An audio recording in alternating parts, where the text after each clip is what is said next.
how many British world champions you had in the last 15 years? A lot. Yeah. How many Italian world champions you had last time? Yeah. 30 years? Yeah, it was a while ago. So Tifosi are just waiting for it. Okay guys, welcome to a very special episode of the We Racing podcast. As you can see, me and Matt, we're not in our bedrooms as per usual. We are actually at the well-known and well-spoken about Silverstone Circuit today. Cop's Corner. Cop's Corner, so you can see it live in the flesh. We're here for a GT Championship test day. Media day. There's also junior Ginettas and senior Ginettas. There we go. Matt with all the info. So yeah, different background from us today, but hopefully the same great episode. Just to remind you guys all, it's a really big favour. Just make sure you do drop us a like. If you do like any parts of the podcast or don't like any parts of the podcast, drop a comment. Let us know what you liked and what you didn't like. Share, and if you are listening on Spotify, don't forget to give us 5 stars. Really, really important. I should get the hat or something because my hair doesn't look all right, I think. Should have got like a little snap. Maybe. You know what, I actually brought a spare hat as well. If you told me, I would have brought it. Well, as we are at Silverstone, I think it only makes sense to start off with some Silverstone facts. They're coming. You're going to see them. You're going to see them behind us in a second. It's all GT cars. This from the British GT. They'll be starting this year, except one because we already seen one coming on the flatbed. So on a tow truck. Sounds really cool though. Those Lamborghinis are my favourite. Honestly, I can't get over how cool they are. Yes. Whilst we're at Silverstone facts. I don't know if you did know, Matt, but Silverstone used to be built on a World War II air bomber base. I knew there's an airfield, like World War II airfield, but I didn't know there are actually bombers here. So a lot of people do think or do know it was obviously an airfield, but not a lot of people know it was actually a bombing airfield. Cool. So planes that went and bombed and looked after all of us guys actually took off and landed from here. Because it is based on an airfield, that is why we have such high speeds and such long straights. Because it's built in a triangular fashion like an airport. Yeah, I think the first version of Silverstone was like proper, like 3 massive straights and like a couple of corners. That's it. The first in 1950. Yeah. They. I also found out that they only officially closed off the track in 1940. So before then, the track was open. There was actually live roads on the track. Okay. And there was a race where a sheep got onto the track and it had to be red flagged. Oh, interesting. So it was just way before Formula One even started. Yeah, 10 years. Yeah, I guess so. So I don't know what they were doing out here and what the sheeps were doing, but they red flagged some form of race. That's UK for you, isn't it? There you go. That's the UK. The other interesting thing that I think a lot of people may not know is the names of the corners on the track. So like Maggots, Beckett's, Cop's Corner, where we are now. They're actually named after like small towns in the area, as well as RAF bases. Brooklands? Yeah, I assume so. It's really cool that, they keep the heritage of the place and they name the corners of the people around this area. So I think it's really cool. Yeah, the history instead of corner one. I totally appreciate the Suzuka R30 and R130, I think. But I understand that it's the angle of the corner and stuff, but what does it really mean? It's very cool and very quick. Not this year, though. But yeah, not this year. Still. But I do get what you mean. It has got one of the best corner names of any sort of truck. Not any truck, but it's up there. It's up there, I think. And Spoon. Spoon at Suzuki. Yeah, I'll take that. And also not a secret, but a fact. July 5th, Silverstone this year. Yeah, I'm assuming it's a summer. I don't think the Silverstone will be drivable for Formula One in any other month than July, maybe August. That's it, maybe August for you get a window of about 3 days of sun that you can ride, and then it's full wets the whole way through. Absolutely. But again, let us know down in the comments, guys, if you are going to be heading to Silverstone. Any chance of you being at Silverstone this year? Well, I guess we'll find out. No plans yet, but would be fun to come. Yeah, if anybody wants to sponsor us and we can come make some content at the Silverstone GP, again, get Matt's email and Matt will put you in the right place. Well, obviously we're at a Formula One track. We should probably talk about some Formula One. Yeah. Obviously we've just had the Suzuka GP over the weekend. Exactly. Before I jump in, general thoughts. I was expecting more. Like the first 2 races, they were really cool. I loved the how the drivers were overtaking. Maybe it was the case that it was the novelty, that's why it was cool. But now I understand some people were saying that the racing looks artificial. It looked artificial because it was just about who is recovering more energy where, because that's cool. There were lots of overtakes, but did it give us any interesting result? It's cool that Kimi won again. It's cool that McLaren is back in the game. But other than that, I'm not sure. Not impressed. I mean, I'll be honest. Cue the booze. I didn't stay up to watch the race. I didn't get up to watch the race. I passed quali. I said I have to wake up for the race. I could have stayed in bed. Could have stayed in bed. So do you know what? I'm a little bit happy I didn't actually make it up for that. But I didn't make it. But from what I've gathered and what I've seen, I probably agree. It wasn't the most exciting race. The feedback from the drivers hasn't been fantastic, although it hasn't really been anywhere. I guess the only thing you can do at these points is focus on the positives. And again, you've got things like Kimi, another win for Kimi. That's back-to-back wins. Yeah. Youngest championship leader ever in Formula One. Absolutely. But we also have to look at the negatives. The Ollie Behrman crash was totally unacceptable, and I don't. It will be happening over and over again, especially in a high-speed long corners when you can't really see the car coming around with a high speed like Colapinto and Behrman. It will have another crash like that very soon if nothing will be done. And I completely understand. I apologize because I was saying before that I love how the speed difference works. But it is dangerous, and it was proven last Sunday. I think when you've got closing speeds of an F1 car, there's no room for that kind of stuff because you end up seeing, like what we saw at the weekend. Yeah. Obviously, glad he's okay and everything's all right. I mean, what do you think they can do about it? Well, I think they have very difficult task to do because I don't think they can fix it software-wise unless those batteries that they actually have more capacity that they're collecting energy. So we will see about what they will do about this. It's definitely very difficult thing for FIA and Formula One. And as I said, I don't think they will be able to resolve it software-wise. And I think we'll have to wait whole year until it will be resolved, basically. Something happens.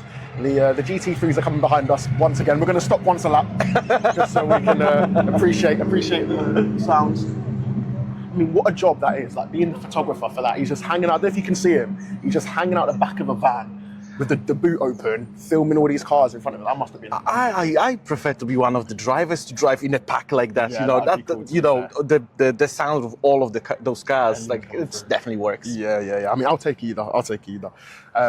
But yeah, no, back to Behrman, I completely agree. I do think that crash is unacceptable. What they can do about it, there's not that much, which again causes quite a bit of an issue.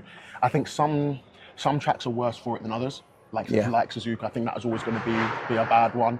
I think potentially Belgium, absolutely. Spa, Monza, absolutely as well.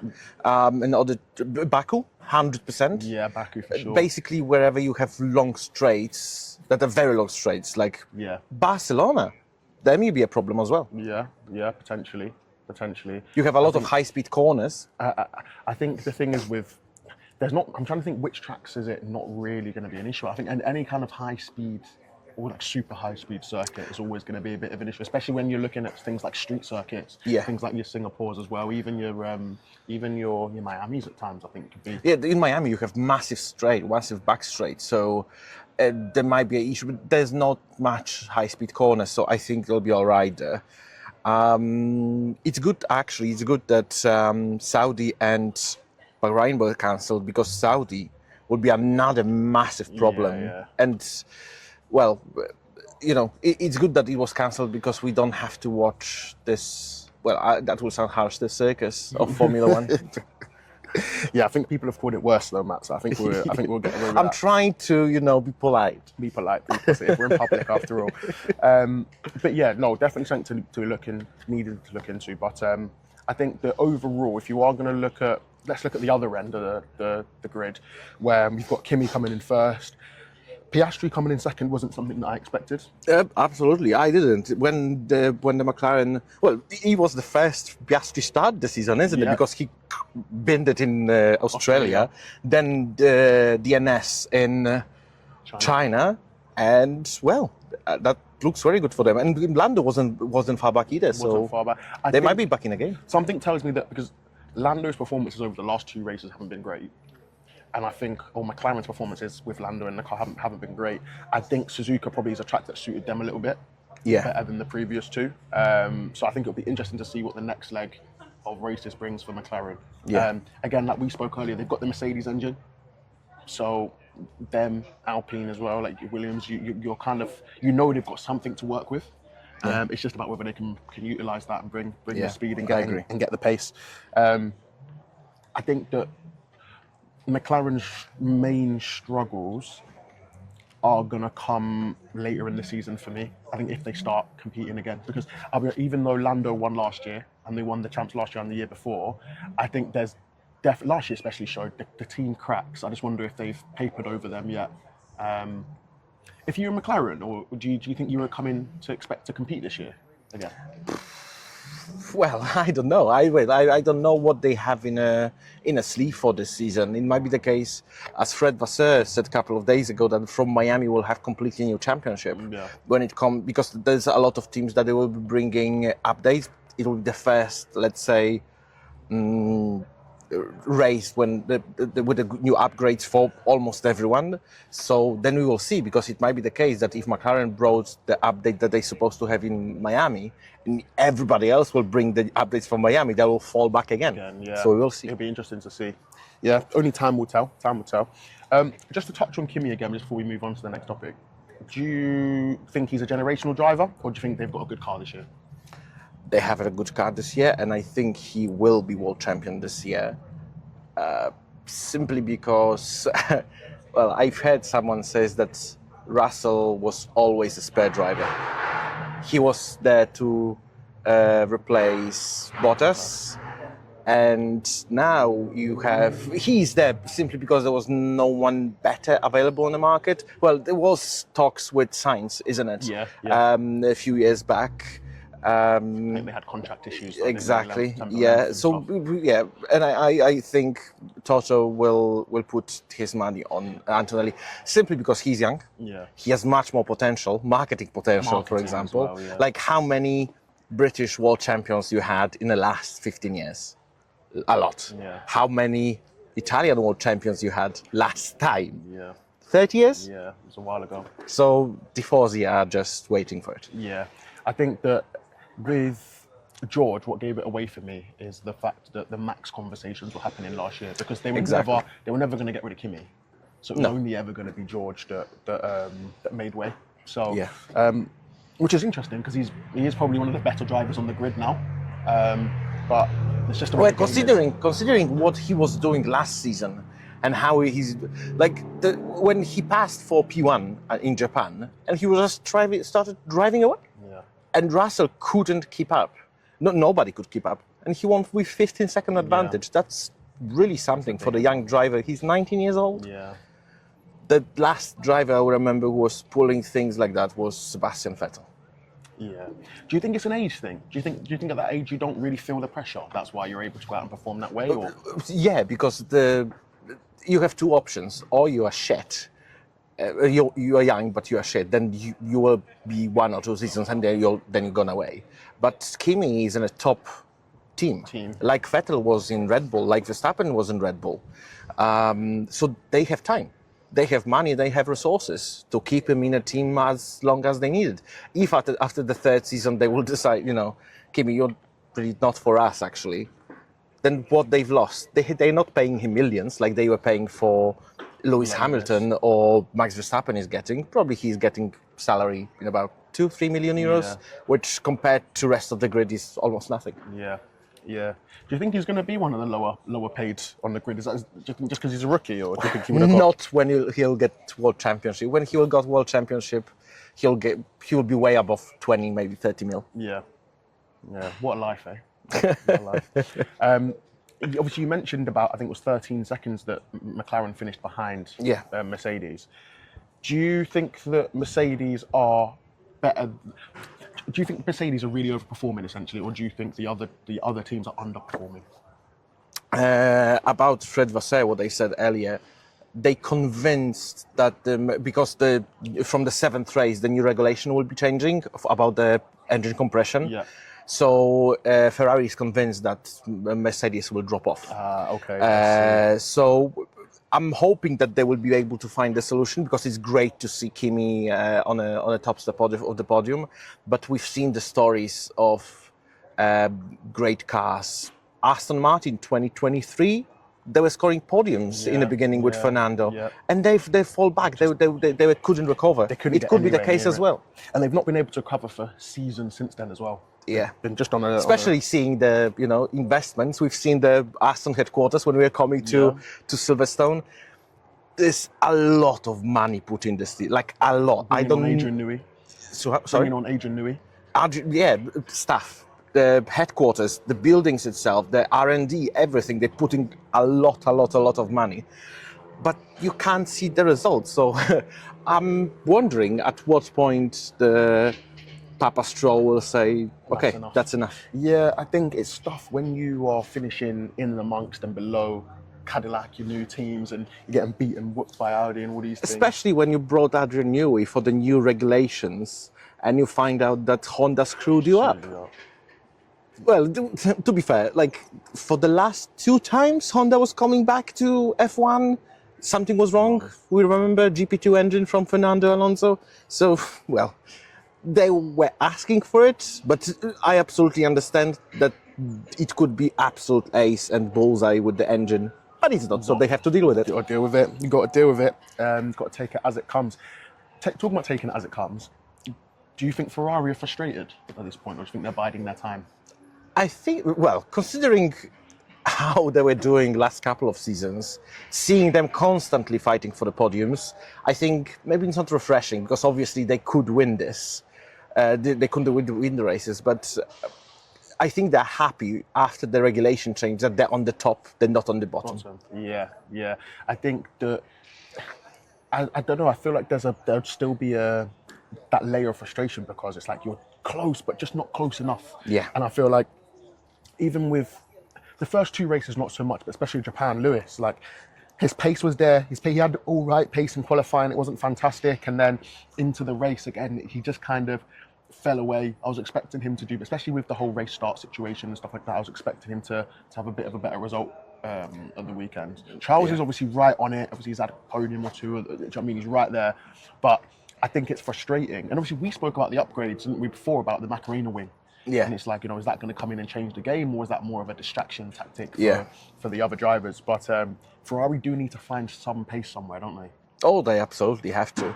But I think at the moment, which I think is a mistake, they're counting on that the Mercedes will drop off. Yeah. Because don't get me wrong, if Ferrari has a legal car and everything is fine, and it's in fact that Mercedes is using their engines to their power, it could be the case. But what if not? What they have in the sleeves or in the pockets, just to make sure that they will catch up to them?